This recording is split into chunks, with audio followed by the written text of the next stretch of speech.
Il existe un lieu portant l'un des noms les plus pittoresques qui soit. L'île de Noël, ainsi nommée parce que sa découverte, survenue en 1643 par le capitaine britannique William Minor, eut lieu le 25 décembre, raison pour laquelle il la désigna ainsi. Cette île appartient aux territoires extérieurs de l'Australie et est le foyer de l'un des oiseaux les plus menacés de la planète, la frégate de l'île Christmas ou frégate de Christmas. Son nom peut prêter à confusion, car il pourrait laisser croire qu'elle ne vit que sur l'île de Noël, mais elle n'y vient en réalité que pour se reproduire. Son aire de répartition s'étend du sud-est du continent asiatique aux îles de cette région.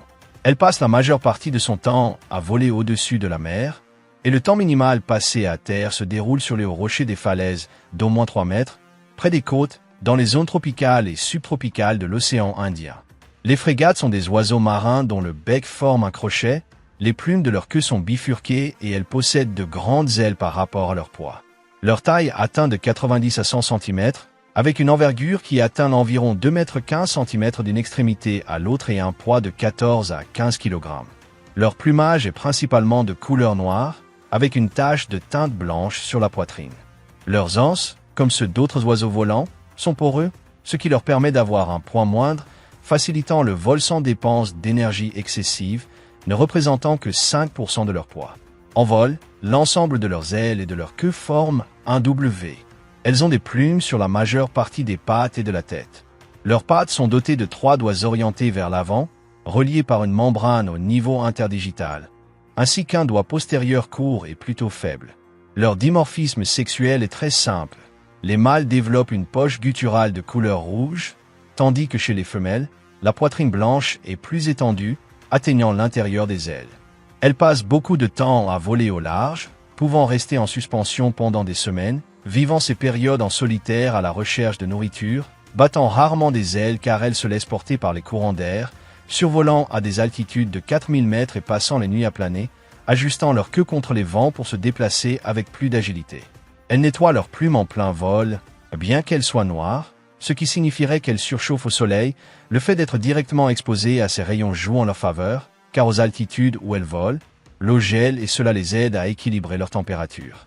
Elles ne gèlent pas, et leur plumage ou leur peau ne brûle pas au soleil grâce à la protection qu'elles s'appliquent sur les plumes. Et elles ne souffrent pas non plus de coups de chaleur.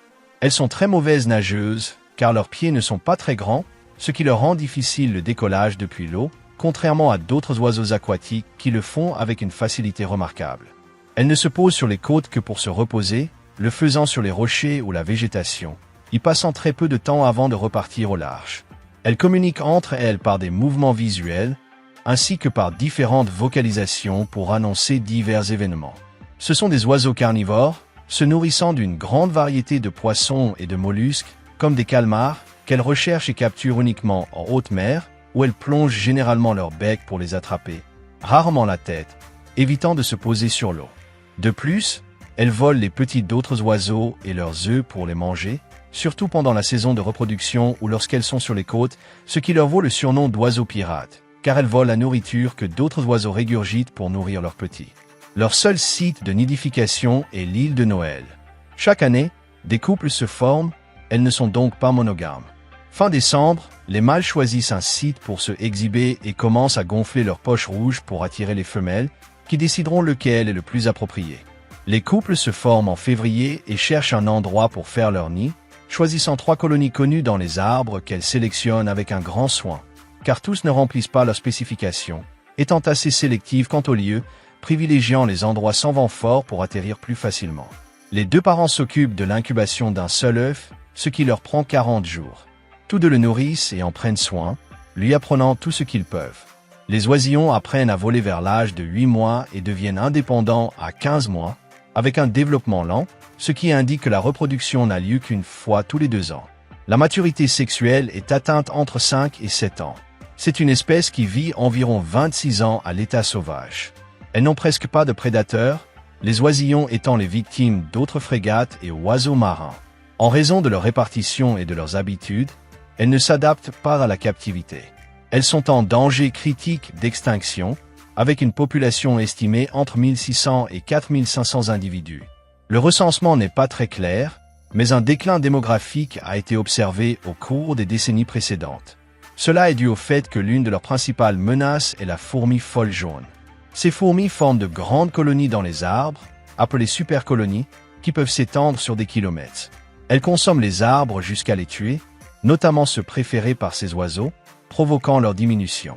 De plus, le taux de réussite des oisillons à atteindre l'âge adulte est faible à cause de la prédation par d'autres oiseaux, leur faible taux de reproduction et la limitation géographique de leur reproduction.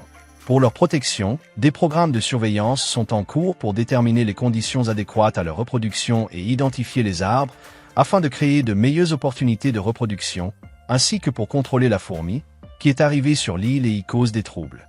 En tant que prédateur, elle équilibre certaines populations de poissons, de mollusques et d'oiseaux, tandis que pour l'île, elle représente une source importante de tourisme, attirant des visiteurs venus les observer. Un oiseau si élitiste qu'il ne se reproduit que sur l'île de Noël, avec une population très faible, voilà la frégate de Christmas. J'espère que la vidéo vous a plu. Si c'est le cas, mettez un like. Si vous connaissez quelqu'un à qui cela pourrait plaire, partagez-la sur vos réseaux sociaux et n'oubliez pas de vous abonner si vous aimez les animaux. Si une question vous est venue, si vous avez une suggestion ou si vous voulez simplement commenter quelque chose, n'hésitez pas à le faire dans la boîte de commentaires. De plus, si vous êtes un grand fan de cette chaîne, activez la cloche de notification pour être parmi les premiers à voir les vidéos. Je vous laisse mes réseaux sociaux pour pouvoir me suivre. Sur Facebook, je publie quelques vidéos et des choses intéressantes par ce biais. Sur Instagram, je publie des photos de choses intéressantes et sur Twitter, vous pourrez voir un résumé de toute mon activité que vous pourrez trouver dans la description de cette vidéo.